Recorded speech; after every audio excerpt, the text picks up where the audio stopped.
Making their case for more money. These flyers are part of the Indian River's pitch to get ahead of Thursday's vote for a current expense referendum. This will be the second referendum this year for the school district. The first one failed back in March. Coast TV News reporter Zakia Jennings is live in Selbyville. Zakia, the superintendent making one last push for a yes vote. Maddie, Charlie, over the last few months, we've spoken with lots of people who say they just did not know enough to vote in favor of the referendum the first time around in March. They say between the lack of knowledge and the property assessment frenzy that hit Sussex County in March, they just could not vote for something that will raise taxes. Now, almost 3 months later, Dr. Owens says he's feeling optimistic about the voters in his school district. Being on TV, and then you'll be on Coast TV. Dr. J. Owens, superintendent of the Indian River School District, talking to elementary school children in Selbyville. It's a busy week for the superintendent as he prepares for the second current expense referendum this year. He says he's hopeful after the first referendum failed in March.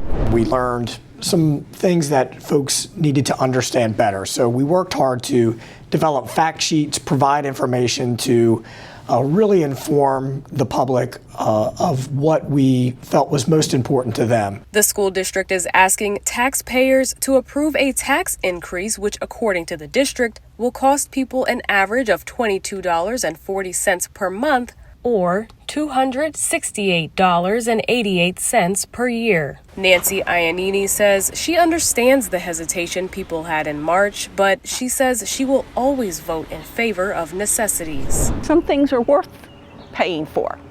One of them is education. Owens says if the referendum does not pass, he's going to be forced to look at staffing and program cuts, something he says the district has already started doing. However, he says one thing that's not going to change is the safety of the students in the district.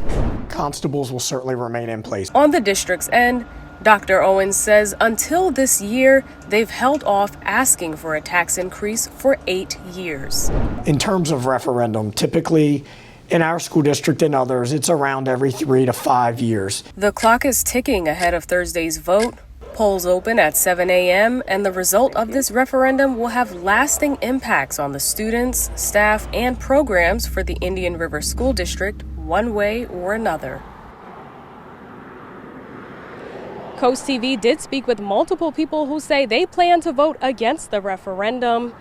There will be 8 polling places for you to vote at on Thursday from 7 a.m. to 8 p.m., one of them being right here at the Selbyville Fire Hall. Live in Selbyville, Zakia Jennings, Coast TV News.